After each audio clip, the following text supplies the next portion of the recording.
দর্শক, আমরা তুরাগ যে নদীর পাড়ে বিশ্ব ইজতেমা হচ্ছে টঙ্গীর যে ইজতেমার ময়দানে, সেখানে আমরা জানি যে প্রথম পর্বের দ্বিতীয় ধাপের আজকের শেষ অংশটুকু চলছে, সেখানে আহ্বায়ন চলছে এবং এর পরবর্তীতেই দুপুর 12টার দিকে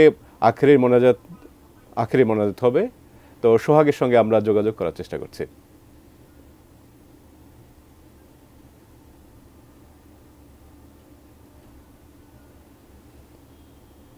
আমি এই মুহূর্তে যেখানে দাঁড়িয়ে রয়েছি সেটি হচ্ছে টঙ্গীর তুরাগ নদীর পার।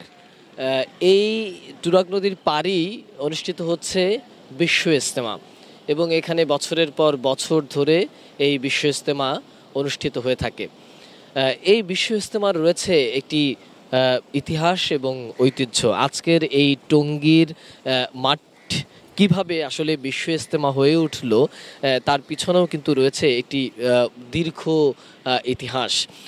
যদি আপনাদেরকে জানাই তাহলে আজকের এই যে বিশ্ব ইজতেমার মাঠ, সেই মাঠটি রাজধানী ঢাকার ঠিক অতি নিকটবর্তী গাজীপুর মহানগরের সর্বদক্ষিণে অবস্থিত টঙ্গীর শিল্পনগরী হিসাবেই পরিচিত, যা পুঁথি কাব্যের নায়িকা সোনা ভানের সেই কহর দরিয়ার তীরে অবস্থিত।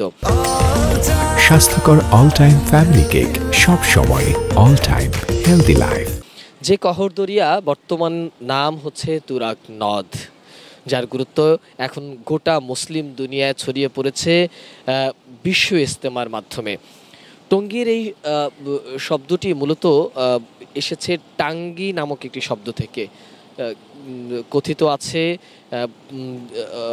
একটা সময়ে এখানে টাঙ্গি নামের একজন ব্যক্তি এসেছিলেন, বিশেষ করে পাকিস্তানের একজন ব্যক্তি বা সাধক। প্রায় 400 বছর আগে সৈয়দ শাহ সুফি বুরহানুদ্দিন নামক এক বুজুর্গ আলেম এসেছিলেন এবং এই সোনাভানের যে শহর কহর দরিয়ার পারে উক্ত বুজুর্গ দরবেশ স্থানটি তার ভালো লেগে যায় এবং সে এখানেই বসবাস শুরু করেন।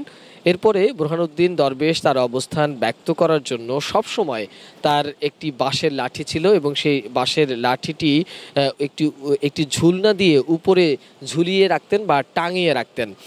কথিত আছে যে ওই ঝুলনা বা টাঙানোর কারণেই তাকে টাঙ্গিওয়ালা দরবেশ হিসাবে সবাই ডাকতেন। আবার অনেক ইতিহাসবিদ বলছেন যে টাঙ্গি নামক স্থান থেকে আসার কারণে এটির নাম টাঙ্গিওয়ালা হয়েছে এবং টাঙ্গিওয়ালা থেকেই আসলে টঙ্গী শব্দ সেটি এসেছে।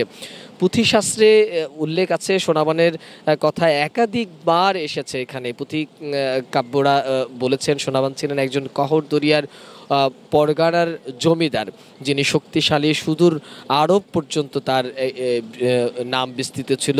মহানবী হজরত মুহাম্মদ সাল্লাল্লাহু আলাইহি সাল্লামের বংশধর বীর আবু হানিফা তার শক্তি পরীক্ষার জন্য যুদ্ধ করতে এসেছিলেন এই তুরাগ নদে, অর্থাৎ কহর দরিয়ার তীরে। 1965 সাল থেকে বিশ্ব ইজতেমার মাধ্যমে গোটা মুসলিম দুনিয়া পরিচিতি লাভ করে টঙ্গীর ইজতেমা মাঠ হিসাবে। এরপর থেকেই কিন্তু আমরা দেখেছি যে এই টঙ্গীর তুরাগ নদীর তীরে বিশ্ব ইজতেমা অনুষ্ঠিত হচ্ছে এবং এখানে লাখ লাখ মুসল্লি অংশ নিচ্ছেন। এখানে যারা আসেন তারা মূলত দুনিয়াবি আসলে চিন্তা তাদের মধ্যে নেই, ফিকির নেই।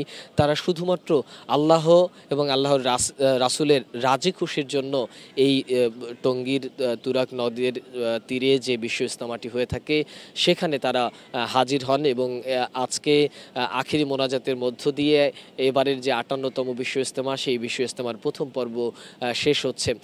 এবং এই আখিরি মোনাজাতে এর আগের বড় দেখেছি যে ধর্মপ্রাণ মুসল্লিরা আসেন, নিজের জন্য দোয়া করেন, পরিবারের জন্য দোয়া করেন, দেশের জন্য দোয়া করেন। গোটা বিশ্বে যে মুসলমানরা নির্যাতিত রয়েছেন সেই নির্যাতিত মুসলমানদের জন্য দোয়া করেন।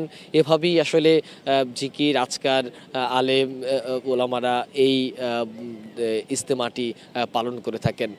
আসলে এই ছিল আমার কাছ থেকে তুরাগ নদীর পাড়ের সর্বশেষ তথ্য। আবারও আমরা পরবর্তী লাইভে যুক্ত হয়ে অন্য কোনো বিষয়ে জানবার চেষ্টা করব।